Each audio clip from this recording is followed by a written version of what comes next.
ఇప్పుడు జగన్మోహన్ రెడ్డి మాట్లాడుతున్నారు ఏంటంటే, అన్నీ నేనే చేశా, నా క్రెడిట్‌ని చంద్రబాబు నాయుడు గారు చోరీ చేస్తున్నారు. గూగుల్‌ని నేనే తెచ్చా, భోగాపురం ఎయిర్‌పోర్ట్ నేనే తెచ్చా, కరోనాతో 17 మెడికల్ కాలేజీలు నేనే తెచ్చా. కరోనాలో ఉన్నా గూడా 17 మెడికల్ కాలేజీలు నేనే తెచ్చా. నా క్రెడిట్‌ని బాబు గారు చోరీ చేశారన్నట్టు జగన్మోహన్ రెడ్డి మాట్లాడుతున్నారు. ఏం చెప్తారు సార్ జగన్ ఆవేదనలో? ఆయన ఏదైతే మెడికల్ కళాశాల విషయంలో ముందుకెళ్లారో అభినందించదగ్గది. డెఫినెట్గా క్రియేటివ్ వచ్చింది. No second thought in that. దాంట్లో లోపాలు ఉంటాయి. రియల్ ఎస్టేట్ కోసం ఒకళ్ళు మిగతా చోట్లకి తీసుకెళ్ళి లోపల ఎక్కడ మెయిన్ గవర్నమెంట్ హాస్పిటల్ నుండి 100 పడకలు 200 పడకల దగ్గర పెట్టించకుండా లోపలికి ఎక్కడో తీసుకెళ్ళి, అది కూడా రోడ్డు కాకుండా లోపలికి తీసుకెళ్ళి పెట్టారు. దాంట్లో మీద తప్పు జరిగింది. అదర్వైజ్ ఇవాళ ఆంధ్రప్రదేశ్ రాష్ట్రంలో మిగతా రాష్ట్రాలను అందిపుచ్చుకున్నట్టు కేంద్ర ప్రభుత్వం ఇచ్చిన పథకాలని ఏదైతే ప్రతి జిల్లాకి కొత్త జిల్లాకి జిల్లాలు ఏర్పాటు చేస్తే జిల్లాలో కొత్త కళాశాల పెడతాం అనేది ఖచ్చితంగా అభినందించాలి. కేంద్ర ప్రభుత్వం నుంచి అయితే విధించాల్సింది అంటే కేంద్ర ప్రభుత్వం 90% హోదా వస్తే 90% నిధులు ఇవ్వాలి. ఇవ్వకుండా ఇలా ఇది ఇస్తే ఆ మెతుకులతోనే కాలేజీలు కట్టి ఆగాలి అనుకునే ఉద్దేశం కూడా చూసామండి. మిగతా దశల వారి కానీ సొంత డబ్బులు తక్కువ పెట్టలేదు. ఎంత పెట్టారు? 200-300 కోట్లు పెట్టి ఉంటారు. మిగతా కేంద్ర ప్రభుత్వం అంటున్నారు.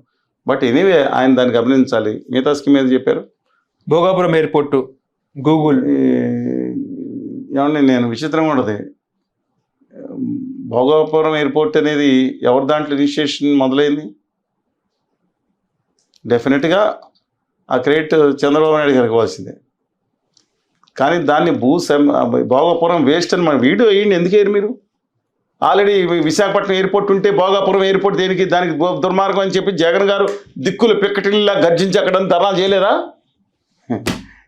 జనాలకు జ్ఞాపశక్తి తక్కువ ఉంటే ఎట్టాగండి నాకు అర్థం కాదు. భోగపురం వేస్ట్, అది ఉంది, అది ఎక్షన్ చేసుకుని సరిపోద్ది. ఎందుకు ఇలా డబ్బుల కోసం కక్కుతి పడతాని నానగోడలు చేసి మాట్లాడిన జగన్మోహన్ రెడ్డి గారు ధర్నాలు పాల్గొలేదా? ప్రజలకు జ్ఞాపశక్తి తక్కువ ఉంటుంది అనుకుంటారా? అదే మహేష్ బాబు చెప్తారు, ఇదిగో ఉండదు కదా వచ్చేద్దాం అంటారు కదా, దాని సినిమాలు ఎన్నెట్టందుకు దాంట్లో వచ్చేస్తుంది. వీడియో వేయండి. అందుకని డెఫినెట్గా చంద్రబాబు నాయుడు గారి ఇనిషియేషను.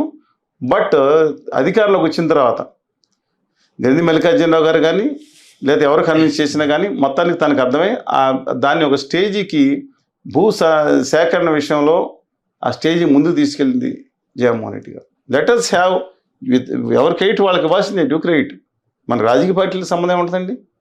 మన మీడియాలు బ్యాన్ చేసిన మేజర్ మీడియాలు 95% వాళ్ళకి చెంచాలి కానీ వీళ్ళకి చెంచాలి కూడా నన్ను ఎప్పుడు అడగలేదు.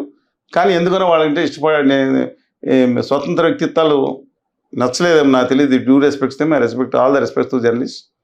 మేము చేసిన ఉద్యమాలు చూపించాలి, అది వేరే సంగతి. కానీ నేను అడుగుతున్నాను, మనం స్వతంత్రంగా మాట్లాడగలగాలి, అభిప్రాయాలు చెప్పగలగాలి. ఇటుగాని ఉంటే 1,00,000 వ్యూస్ 10 లక్షల వ్యూస్ వస్తాయి. స్వతంత్రంగా చెప్తే ఎందుకు రావట్లేదు తెలియట్లేదు నాకు. సరే, కమింగ్ బ్యాక్ టు పాయింట్. ఆ తర్వాత అందరూ మల్లికార్జునరావు గారు, నేను మీ నాన్నగారు ఉండగా ఎయిర్పోర్ట్ అని హైదరాబాద్ ఎయిర్పోర్ట్ ఓపెన్ అయ్యిందని మాట్లాడుతుంది చూశారు కదా, వచ్చింది. ఇప్పుడు కూడా మీ దాంట్లోనే ఓపెన్ అవుతుంది మాట్లాడారు. బట్ చంద్రబాబు నాయుడు గారు వచ్చిన తర్వాత ఇంకా ముందుకు తీసుకెళ్ళి పనిచేస్తున్నారు. Everybody is trying for the best of the state. I'm not saying దాంట్లో మా లాక్నాస్ ఉన్నాయి, మైనస్లు ఉన్నాయి, ప్లస్లు కూడా ఉన్నాయి. కానీ వాళ్ళు గాలి మోటార్ల శాఖ మంత్రి గారు ఏం చేస్తున్నారు? భోగపురం ఎయిర్పోర్ట్ కడితే కేంద్ర ప్రభుత్వం అంటారేంటో అర్థం కాదండి. విజయవాడ ఎయిర్పోర్ట్ని ఆ ఎక్స్టెన్షన్ పెట్టి ఆ కాలువల మీద లేదా కాలువలని సైడ్కి తీయించి అది ఎక్స్టెండ్ చేయించి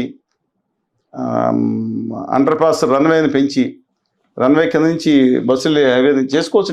ఏది నథింగ్ రాంగ్ ఇన్ దట్. చేసుకునే కార్యక్రమం పెట్టకుండా ఆయన ఇవాళ ప్రైవేట్ ఎయిర్పోర్టు నాగనత అంటారేంటి? గాలి మోటార్ల శాఖ మంత్రి. ఆంధ్రప్రదేశ్ దక్కింది ఏంటి? ఇంతకుముందు కూడా గాలి మోటార్ల శాఖ, అశోక్ గజపతికి, దీనికి గాలి మోటార్ల శాఖ క్యాబినెట్ అవుతుంది, అంతకుమించి లేదు. ఆయన ఏమో ఆంధ్రప్రదేశ్ హక్కులు తీసుకెళ్లి బడ్జెట్లో తాకట్టు పెట్టారు కేంద్ర ప్రభుత్వానికి.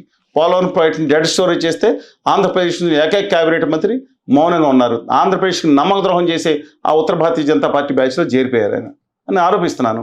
కాదని చెప్పి ధైర్యం ఉంటే నేను బడ్జెట్ కాగితాలు ముందు పెడతాను. ధైర్యం ఉంటే, నిజాయితీ ఉంటే, నిబద్ధత ఉంటే మాట్లాడమని డ్యూ రెస్పెక్ట్స్. ఆయన 3 భాషలు అండర్గ్రౌండ్ మాట్లాడతారు కదా, మాతో మాట్లాడమనండి. ఎందుకు తప్పించుకుంటారు? ఆయన స్థాయి వేరే ఉండొచ్చు. అప్సెట్లీ గొప్ప స్థాయి ఉంటుంది. ఆ నాన్నగారు ఏదైనా కానీ ఆ నాన్నగారు మంచి అయినా అది వేరే సంగతి. ఏంటండి ఇది? ఏం చేస్తున్నారు?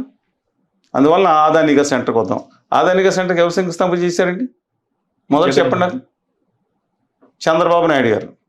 పక్కన గంటా శ్రీనివాసరావు గారు నిలబడే ఉన్నారు. Adani data centre. జగన్మోహన్ రెడ్డి గారు ఏం చేశారు?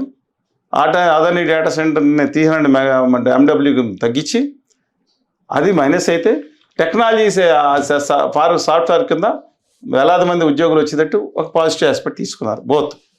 అంత ల్యాండ్ అవసరం లేదు. ఐఎమ్ నాట్ డినయింగ్ దట్ అండి. ఇక్కడ చూసే వాళ్ళకి అరాయించుకునే శక్తి ఉండాలి, అటు కానీ ఇటు కానీ. ఎటు ఒకటి మాట్లాడే పద్ధతి కాదండి. నిజాన్ని నిర్భయంగా మాట్లాడగలగాలి. అవును, ఇప్పుడు ఆయన తీసుకెళ్లారు. ఇప్పుడు ఈయన వచ్చారు, మళ్ళీ చంద్రబాబు నాయుడు వచ్చారు, పైనుంచి ఆదేశాలు వచ్చినట్టున్నాయి. సేమ్ ఇప్పుడు కాకుండా ఆ రోజు శంకుస్థాపన చేసిన ఆదాని సెంటర్ ఏదైతే ఉందో 1 GW సామర్థ్యం ఉందండి. అది అంటే ఎంత? ఆ రోజు 10 బిలియన్ అన్నారు, అప్పుడు 70,000 కోట్లు అన్నారు. అప్పుడు డాలర్ విలువ 70 రూపాయలు ఉంది. ఇప్పుడు 88,000 కోట్లు అనుబంధంగా పవర్ ప్రాజెక్టులు అది ఇంక్లూడ్ చేశారు దాంట్లో. ఏది కేబుల్ వ్యవస్థకు ఒక 15,000 కోట్లు, 15,000 కోట్లు సబ్జెక్టు కరెక్షన్. 5,000 మెగావాట్లు వస్తే 5,000 మెగావాట్లకు 18,000 కోట్లు. అందుకని 1,20,000 కోట్లతోనే మొదలుపెట్టారు. ఏంటంటే దీంట్లో నాకు అర్థం కాదు. కానీ వాళ్ళ దురదృష్టకరం ఏంటంటే వీళ్ళందరూ కలిసి భజన చేసేది గుజరాతీ పాలకులకి మార్వాడి పాలకులకి భజన చేస్తున్నారా అని అడుగుతున్నా. ఆంధ్రప్రదేశ్లో వీళ్ళందరూ కలిసి ఏం చేస్తారు?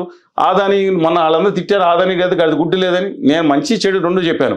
ఆదాని లేదు, పర్యావరణ నష్టం, ఫుట్బాల్ ఆడుకున్నారు మొత్తం వైఎస్ఆర్ కాంగ్రెస్ పార్టీ.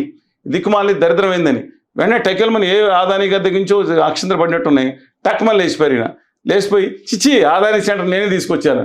అదే దరిద్రం అని ఒక పక్కన వాళ్ళు చెప్తుంటే వీళ్ళ క్యాడర్ అంతా కూడా కోడేకి వస్తుంటే ఈ నెల నేను తీసుకొచ్చాను. ఎందుకు? ఆదాని గారు అక్షంతలు పడతాయి.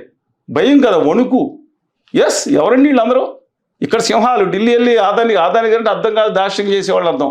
ఆ బ్యాచ్ అని ఎవరన్నా కానీ వాళ్ళ దగ్గర పిలులా?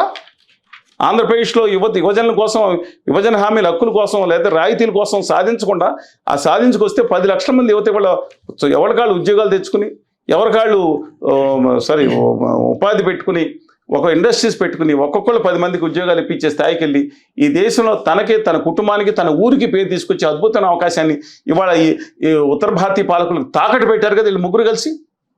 మాట్లాడాలి. ముగ్గురు ఒక్క వీరామానికి మీరు బాధ కలిగిన మీ గుండెల మీద తడుంటే ఒకసారి ఆత్మసాక్షి చూడండి. మేము 2019 తర్వాత వికరంగా ఉద్యమం చేసాం. అంతకు ముందు కంటే కూడా మేజర్ మీడియాలో ఇవ్వలేదు, మమ్మల్ని చర్చలు పిలవలేదు, మా వార్తలు చూపించలేదు. మేము ఎలా బాధ్యం ఏ రోజు పడేలా. కానీ మీరు ఉంచుకోండి. మీ తల్లిదండ్రులు పెంచిన సంస్కారం మీ కామెంట్స్లో ప్రతిఫలిస్తుంది. యాక్సెప్ట్ కామెంట్స్ చేయండి, కానీ మీ తల్లిదండ్రులు పెంచిన సంస్కారం అంతా వాళ్ళకే రిఫ్లెక్ట్ అవుతుంది. నేను చెప్పిన దాంట్లో తప్పుంటే చెప్పండి. ఏంటి ముగ్గురు చేసేదేంటి? వాళ్ళు మన యువతని భావితరాలని ఇండస్ట్రియలిస్టులు చేయకుండా వీళ్ళు మారాడి వాళ్ళు, గుజరాతీ వాళ్ళు వచ్చి మా రాష్ట్రాల్లో పెట్టుకోండి, మిమ్మల్ని బతిమాలుకుంటాం, మా ప్రజలు పొల్లోడు కొట్టిన పన్నుల్లోంచి మీకు రాయితీలు ఇస్తామంటాం బదులు మనం వాళ్ళని కాళ్ళు పట్టుకుని తీసుకొచ్చి మన ప్రజలకు కట్టిన పన్నుల్లోంచి పొల్లోడు కొట్టి వాళ్ళకి రాయితీలు ఇవ్వాలా? మనకు హక్కుగా రావాల్సిన రాయితీలను కేంద్ర ప్రభుత్వం నుంచి గుజరాతీ గద్దలు తన్నుకుపోతే నోరు మూసుకుని కూర్చున్నాడు. వీళ్ళందరూ హీరోలా? వాళ్ళ మీద మనం మాట్లాడాలా? నాయకులుగా గౌరవిద్దాం ఎవరైనా రాజకీయ నాయకులే, కానీ మోసం చేస్తే నిలదీపోతే ఎలాగండి? ఓకే, ఒకవైపు చంద్రబాబు నాయుడు గారు లండన్ పర్యటన చూశారు. వాళ్ళేమో 1,00,000 కోట్ల పెట్టుబడులు తీసుకొచ్చామని వాళ్ళు చెప్తున్నారు.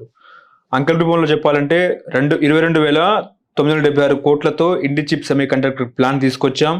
2,171 కోట్ల పెట్టుబడికి రహేజా ప్రతిపాదన. అల్లూరు జిల్లాలో నవయుగ పంప్ స్టోరేజ్ ప్లాంట్ విస్తరణ. విజయనగరంలో 8,570 కోట్లతో ఇంటిగ్రేటెడ్ స్టీల్ ప్లాంటు అన్నట్టు మాట్లాడుతున్నారు. ఇవన్నీ ఉన్నాయండి. నక్కపల్లిలో మారాడి గారు ఫ్యాక్టరీ తీసుకొచ్చారు, 1,20,000 కోట్లు అన్నారు. ఇవాళ రాష్ట్రంలో ఏమైనా ఉపయోగం జరిగేది ఉంటే Andhra Pradesh government, national hydro power corporation రెండు కలిపి ఏదైతే గ్రీన్ ఎనర్జీ మీద వెళ్తా ఉన్నారో అది ఒకటి మన రాష్ట్రానికి స్ట్రైట్గా ఉపయోగం జరిగేది. అది పక్కన పెట్టేశారా, పండబెట్టేశారా? నేను రాష్ట్ర ప్రజల తరఫున ప్రభుత్వాన్ని ప్రశ్నిస్తున్నా. ఏం చేశారు? నా రాష్ట్ర ఏపీ జనుకొని దాని కాకుండా ప్రైవేట్ పార్టీలకి మా రాష్ట్ర యొక్క సహసంపదల్ని, స్టోరేజీలని, మా నీళ్ళని ప్రైవేట్ పార్టీలకి, ఆదాని గారికి వాళ్ళకి అప్పచెప్తున్నారా? ఇవాళ ఇది బద్దలు కొట్టమన్నారు. ఏది? స్మార్ట్ మీటర్లు పెడితే సర్వనాశనం అయిపోతారు, ప్రజలను దోపిడీ చేసేది, 1,00,000 కోట్లు మళ్ళీ వచ్చాను చాలా చెప్పారు మీరు. ఇంకా అన్నీ పెట్టి ఇవాళ ఏం చేస్తున్నారు? స్మార్ట్ మీటర్లు నిన్నే ఉత్తర్వులు ఇచ్చారు. ఎలక్ట్రిసిటీ ఎంప్లాయీస్ ఇళ్లలో మొదలు పెట్టిస్తామని అన్నారు, ప్రతి కమర్షియల్తో మార్చేయమన్నారు. మీ జాగీరా? ఏం చేస్తున్నారు? ఆ రోజు ఆదాని గారు సిటీ అని గొడవ చేశారు. ఏం చేస్తారండి? అంటే మీరు, జగన్మోహన్ రెడ్డి గారు, ఆర్య సనాతనవాది గారు అందరూ ఆదాని గారి మనుషులే అనమాట. ఈ రాష్ట్రం తరపున ఎవరు లేరండి? నేను అడిగిన దానికి బాధ కలిగి ఉండొచ్చు, కానీ నేను చెప్తుంది మీ రేపొద్దున మీ జేబులకు చీలు పడుతుంది, మీ గుండెలకి చీలి పడుతుంది